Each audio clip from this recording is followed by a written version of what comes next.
Will there be a war between US and China in the 21st century? If there is, we're finished. Okay. A war between the US and China would destroy the possibilities of organized life on Earth. In fact, we can put it differently. Unless the US and China reach an accommodation and work together and cooperatively, it's very unlikely that organized human society will survive. We are facing enormous problems, destruction of the environment, pandemics, threat of nuclear war. None of these decline of democratic functioning of an arena for rational discourse. None of these things have boundaries. We either work together to overcome them, which we can do, or we'll all sink together. That's the real question we should be asking. What the United States is doing is not helping.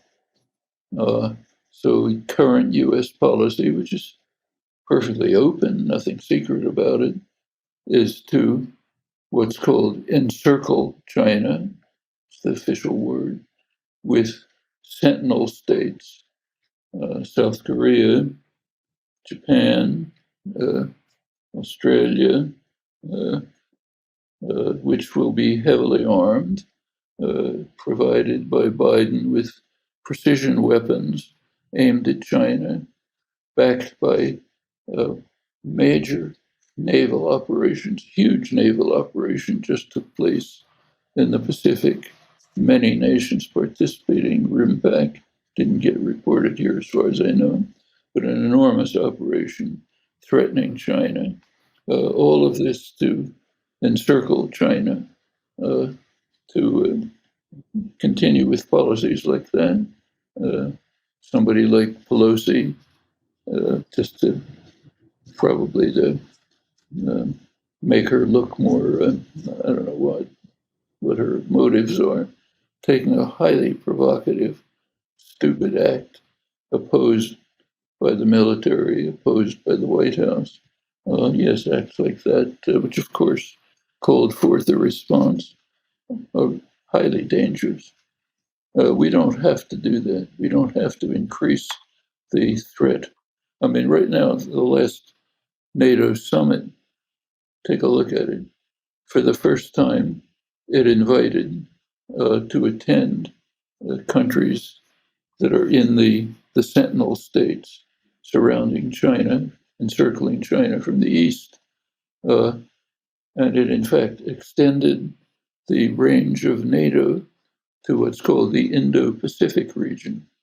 So all of us, by now, the North Atlantic includes the whole Indo-Pacific region to try to ensure that we can overcome the so-called China threat. Incidentally, we might ask exactly what the China threat is. It's done sometimes. So, former Prime Minister of Australia, Paul Keating, well-known international diplomat, had an article a while ago in the Australian press, that's right in the claws of the dragon, going through what the China threat is. He ran through the various claims, finally concluded the China threat is that China exists. It exists. It does not follow US orders. It's not like Europe. Europe does what the United States tells it to do, even if it doesn't like it. China just ignores what the US says.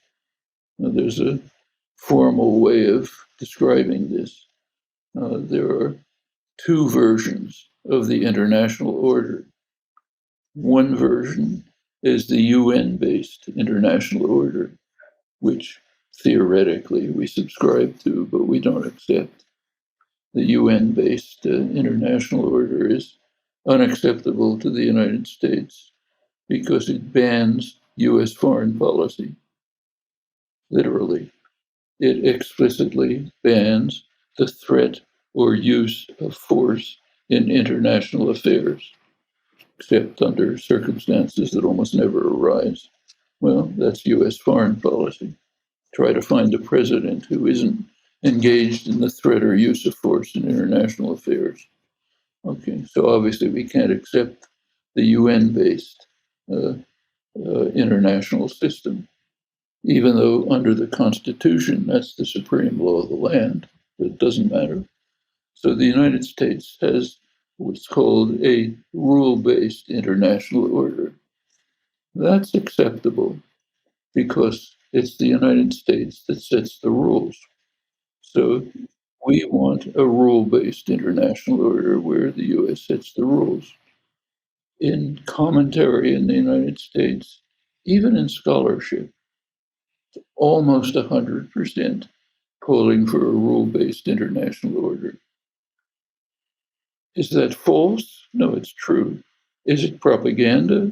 Of course it's propaganda, because of what's not said and because of what's presupposed. An answer to an earlier question. Well, China does not accept the rule-based international order. So when the US imposes demands, Europe may not like them, but they follow them. China ignores them. So take, for example, the US sanctions on Iran. The US has to punish Iran because the United States unilaterally pulled out of the Iran nuclear agreements. So in order to punish Iran for our wrecking the agreements in violation of Security Council orders, we impose very harsh sanctions. Europe strongly opposes the sanctions, condemns them harshly, but it adheres to them because you don't disobey US orders. That's too dangerous.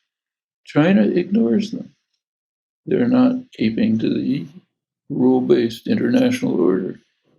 Well, that's unacceptable. In fact, it's said pretty openly. You can hear the Secretary of State and others saying China is challenging our global hegemony. Yes, they are. They don't accept US global hegemony, especially in the waters off China. So that's a China threat. They do a lot of rotten things, China. I mean, internally, there's all kind of repression, violence, and so on. But first of all, that's not a threat to us. And second, the US doesn't care about it because it easily accepts and supports comparable crimes and atrocities internal to allies.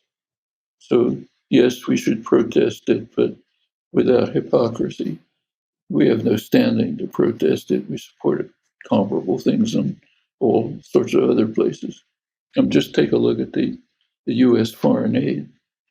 The leading recipient is US foreign aid is Israel, which is engaged in constant terror, violence, and repression, constant, almost daily. Second leading recipient is Egypt, under the worst dictatorship in Egypt's history. About 60,000 people in jail, political prisoners, tortured, and so on. Do we care? No. Second leading recipient. I mean, what are we talking about? That's why most of the world just laughs at us. There's a lot of failure to understand here about why the global South doesn't join us in our proxy war against Russia, fighting Russia until it's severely weakened. They don't join us. Here, the question is, what's wrong with them? Look into their minds to figure out what's wrong. And they have a different attitude. They say, yes, we oppose the invasion of Ukraine, terrible crime. But what are you talking about? This is what you do to us all the time. You don't care about crimes like this. That's most of the global South. We can't comprehend that because we're so insulated that we are just obviously right, and everyone who doesn't go along must be wrong.